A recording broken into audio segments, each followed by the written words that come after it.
Hello বন্ধুরা, কেমন আছো সবাই? আশা করি সবাই খুব ভালো আছো আর আমিও খুব ভালো আছি। তো আজকে হচ্ছে নীলের বার আর আমি সকালে চান করে চলে এসেছি। তো এবার আমাকে রেডি হতে হবে। তো চলো রেডি হয়ে কথা হচ্ছে। রেডি হয়ে গেছি, তো এবার বেরিয়ে আমি দাঁড়িয়ে আছি।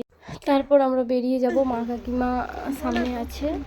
তো রাস্তায় যাচ্ছি, ফাঁকা রোড আর যা রোদ হয়েছে বাবা, কি মাথাও ঘুরছিল। সকাল থেকে তো কিছু খাওয়া নেই, জলও পর্যন্ত খাইনি। আর এদিকে তাড়াহুড়োর মাঝখানে ছাতা নিয়ে আসতেও ভুলে গেছি, এত ভোলা মন হয়েছে বলার বাইরে। তো এদিকে কাকিমা হাসছে আর মাও হাসছে। এদিকে তিনজনেই একই শাড়ি, মানে সেম শাড়ি না হোক, সাদা লালের উপরে শাড়ি পরেছি। তিনজনই ভালোভাবে সেজে গুজে রেডি হয়ে গেছি। আর এদিকে মিষ্টি দোকানে দাঁড়িয়ে আছি, মিষ্টি কিনে নিলাম। আর মিষ্টি কেনার পরে চলে এসেছি। আর এটা হচ্ছে আমাদের সেই একটা আশ্রম, ঠিক আছে? এখানে সব ঠাকুরই থাকে, একটা যে কোনো একটা ঠাকুর নয়, অনেক রকমের ঠাকুর আছে। দুর্গাপূজাও হয় এখানে। আর বাইরে কাকিমা বাতাসা কিনে নিল। আর ভিতরেরটা দেখার, ভিতরে ঢুকেও পড়েছি। আর ভিতরে গিয়ে দেখি বেশি লোকও নেই, কিছুটা লোক ছিল। আর জুতোটা রেখে দিলাম, রেখে লাইনে দাঁড়িয়ে পড়েছি। এতটা লোকের পরে আছি, কখন যে আমার পালা আসবে, কখন যে আমি বাবার মাথায় জল ঢালতে পারবো। সরি, জল নয়, দুধ ঢালবো। দুধ আমি ঢালবো আর মাও দুধ ঢালবে। কাকিমা মনে হয় ডাব জল দিবে।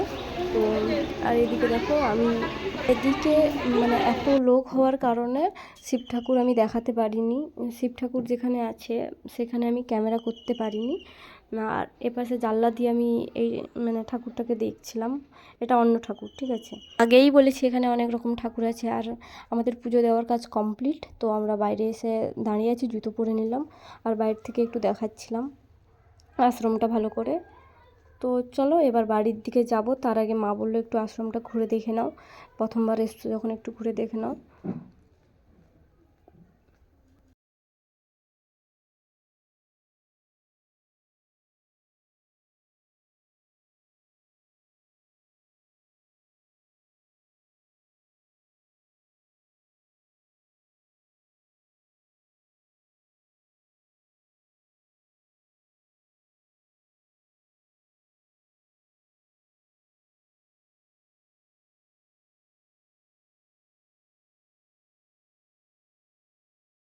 তো এবার আমাদের আশ্রম ঘোরা কমপ্লিট হয়ে গেছে, এবার বাড়ির দিকে যাব। তো চলো, এত রোদের মধ্যে কি করে যে বাড়ির দিকে যাব সেটাই ভাবছিলাম আর কি। আর তারপরে যা গরম পড়েছে, মানে ভাবার বাইরে। আর এদিকে আশ্রমের ভিতরে কি সুন্দর সুন্দর ফুলের গাছ হয়েছিল, টব লাগানো ছিল। তারপর এত গরমের মধ্যে তিনজন তিনটা গোলা নিয়ে নিলাম। গোলা খেতে খেতে বাড়ি যাওয়া যাবে আর গল্প করতে করতে। আর হ্যাঁ, আমরা হেঁটে হেঁটেই এসেছিলাম, ঠিক আছে? ছাতা নিয়ে আসতে ভুলে গেছি, শুধু এই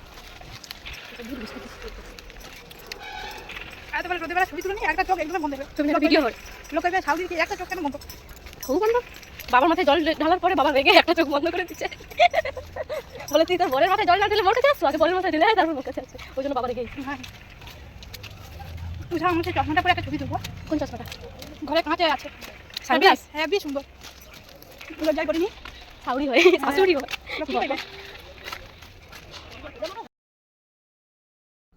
এত রোদ দেখে কি করে যে হেঁটে হেঁটে বাড়ি যাব সেটাই ভাবছিলাম, মানে ভয়ও লাগছিল যথারীতিভাবে। তারপরে ভাবলাম ঠিক আছে, মাথায় ঘোমটাটা দিয়ে রোদটাকে আড়াল করে চলে যাই। তারপর বাড়ি চলে এসেছি, এসে ঠাকুরের জলটা খেয়ে নিলাম। আর তোমাদের ভিডিওটা ভালো লাগলে লাইক করে দিও, কমেন্ট করে দিও আর সাবস্ক্রাইব করতে ভুলো না। তো টাটা, সবাই সুস্থ থেকো এই গরমের মধ্যে আর ভালো থেকো।